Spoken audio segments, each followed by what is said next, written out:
اے لڑکی میں تجھ سے کہتا ہوں اٹھ۔ آج کی دوسری تلاوت مقدس مرکز کی انجیل اس کا 5 باب 21 سے 43 آیت تک۔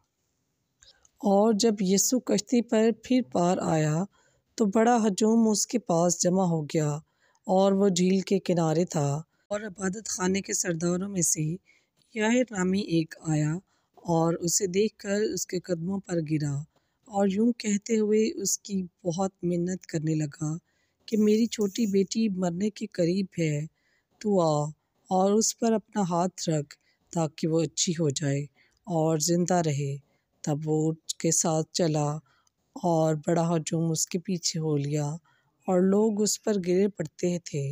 اور ایک عورت جس کا 12 برس سے خون جاری تھا اور جس نے کئی طبیبوں سے بڑی تکلیف اٹھا کر اور اپنا سب مال خرچ کر کے کچھ فائدہ حاصل نہ کیا تھا بلکہ بدتر ہو گئی تھی، یسوع کی خبر سن کر ہجوم میں اس کے پیچھے سے آئی اور اس کی پوشاک کو چھوا، کیونکہ وہ کہتی تھی کہ اگر میں صرف اس کی پوشاک ہی کو چھو لوں گی تو اچھی ہو جاؤں گی۔ اور اسی دم اس کا ادرار خون بند ہو گیا، اور اس نے اپنے بدن میں محسوس کیا کہ میں نے اس تکلیف سے خلاصی پائی۔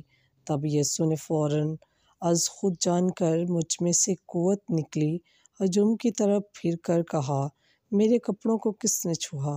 اس کے شاگردوں نے اس سے کہا، تو دیکھتا ہے کہ ہجوم تجھ پر گرا پڑتا ہے اور تو کہتا ہے کہ مجھے کس نے چھوا؟ تب اس نے نظر دوڑائی تاکہ اسے دیکھے جس نے یہ کام کیا تھا۔ تب عورت یہ جان کر کہ مجھ میں کیا اثر ہوا، ڈرتی اور کانپتی ہوئی آئی اور اس کے آگے گر پڑی اور ساری حقیقت اسے بیان کی۔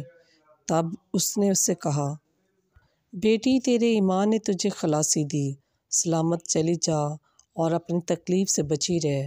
وہ یہ کہہ ہی رہا تھا کہ عبادت خانے کے سردار کے ہاں سے لوگوں نے آ کر کہا، تیری بیٹی مر گئی ہے، اب استاد کو تکلیف دینے کی کیا ضرورت ہے؟ یسوع نے اس بات پر جو انہوں نے کہی توجہ نہ کر کے عبادت خانے کے سردار سے کہا، گھبرانا نہ بلکہ اعتقاد رکھ۔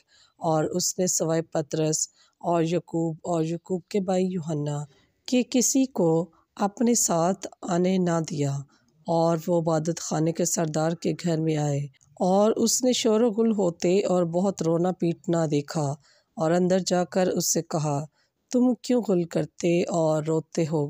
لڑکی مری نہیں بلکہ سوتی ہے۔ وہ اس پر ہنسنے لگے، لیکن وہ سب کو باہر نکال کر لڑکی کے ماں باپ کو اور اپنے ساتھیوں کو لے کر جہاں لڑکی پڑی تھی اندر گیا، اور لڑکی کا ہاتھ پکڑ کر اس سے کہا، تلیتا کومی، جس کا ترجمہ ہے، اے لڑکی میں تجھ سے کہتا ہوں اٹھ۔ لڑکی فوراً اٹھی اور چلنے پھرنے لگی، کیونکہ وہ 12 برس کی تھی۔ تب لوگ نہایت ہی حیران ہوئے۔ پھر اس نے انہیں بڑی تاکید سے حکم دیا کہ یہ کوئی نہ جانے، اور فرمایا کہ اسے کچھ کھانے کو دیا جائے۔ پس پاک کلام کے پڑھے اور سنے جانے پر خداوند کی خاص برکت ہو۔ خداوند کا شکر ہو۔